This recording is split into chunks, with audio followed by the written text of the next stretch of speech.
Good morning, everybody, and welcome to video 1. We're going to talk about who is the most spoiled person in the world. By the way, let me just say that yesterday I did release video 1. A lot of you said that it never showed up, you couldn't find it, and then 15 minutes later it popped on. Ladies and gentlemen, welcome to my YouTube world. This is exactly what I was talking about in my message to you, the way they're just messing with my channel. I released it as I usually do, but for some reason, YouTube didn't release it. I can't explain it. Anyway, I'm sure you were able to find all of my videos. Let's jump into today's stuff. Let's go. We're going to start off with a story that was printed in 2017, but it was about Harry and something that happened in 2014, 2 years before he met Meghan Markle, okay? So Bo Skerritt, he's an Australian polo player, and he apparently was on the polo field with Harry and William, and he told Harry to F off and said that Harry keeps losing his cool on the field and he's a spoiled brat and he didn't take it well. He says, I think I'm the only guy who ever stood up to him and told him to F off in front of a crowd that's paying £5,000 to shake his hand.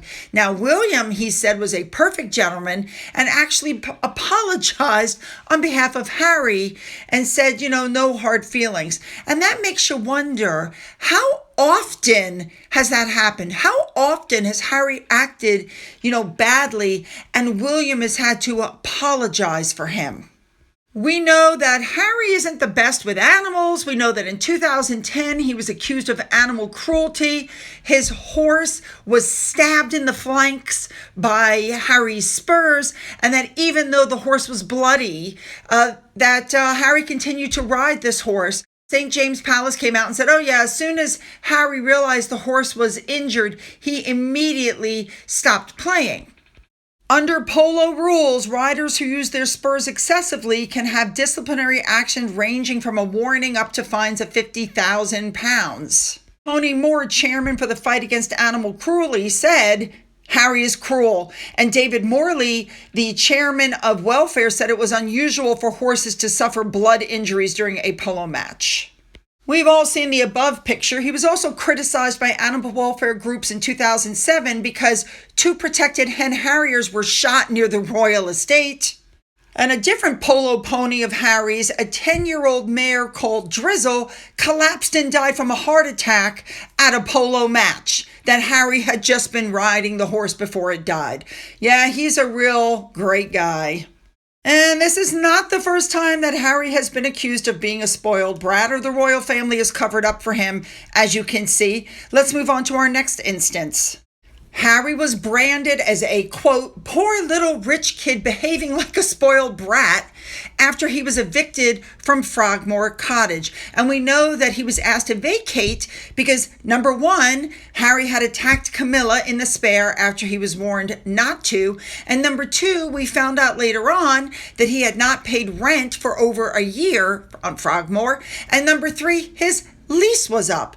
But Harry was absolutely furious. He said he felt his father had no right to do it. It was purely vindictive. Harry is the eternal victim. And this was just, according to Harry, another cruel rejection, a painful reminder, the article says, that all that he felt when his father fought with his mother during their long, drawn-out, painful divorce. Because whenever Charles puts his foot down, Harry feels it's unfair to him. Everything that's happened to him, he should always get whatever he wants. Security should be paid by the British taxpayer or a luxurious UK home.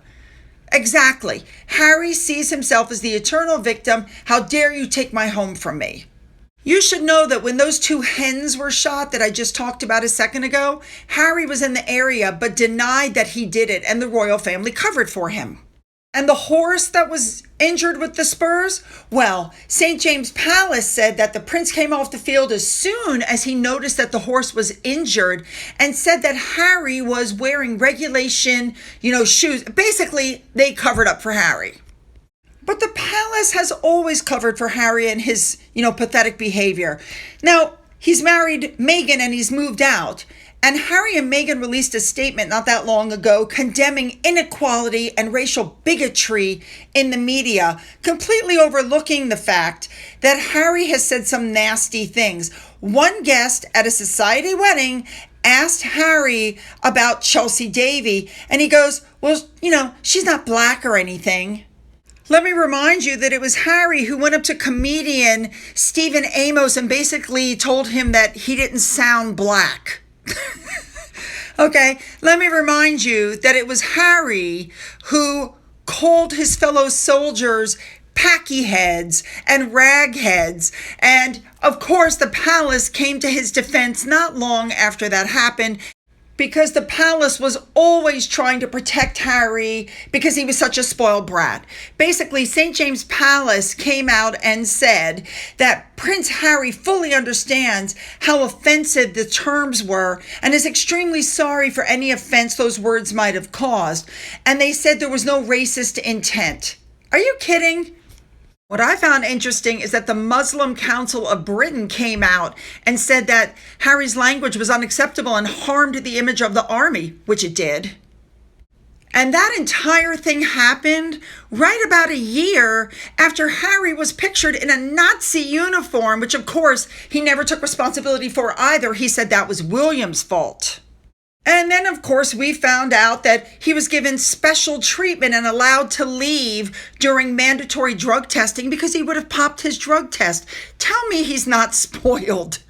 Even Judge Judy, the infamous Judge Judy, came out and said that Harry was a selfish, spoiled brat. She said, I would be furious, and I would think that the child or the grandchild was a selfish, spoiled, ungrateful one, she said. She also said, and I'm quoting, I think anybody with a brain would see that it's disingenuous. It's biting the hand that feeds you. It's unseemly. And there's been lots of reactions. Remember that excerpts from the Spanish version of the book surfaced, and then the hashtag Shut Up Harry began trending. He's such, he's spoiled brat. But then so is she. Remember, her father spoiled her rotten, never told her no, gave her the world. Look how she's turned out. So at least I take some comfort in knowing that these two brats married each other and they're not making other people miserable. They're just making each other miserable. So I guess the point of this video is not only has William never dressed up like a Nazi, Williams never made a racist comment in his life, and yet Harry is the one telling everybody that it's the other people that are racist with no proof of anything. You get where I'm going? No wonder Harry's a brat. Everybody has covered for him his entire life. He wouldn't know real life if it smacked him in the head. All right, you guys, you know what to do. Hit the like button, hit the subscribe button. You can go into the description box where you find the link for video number 2. Follow me. Let's go.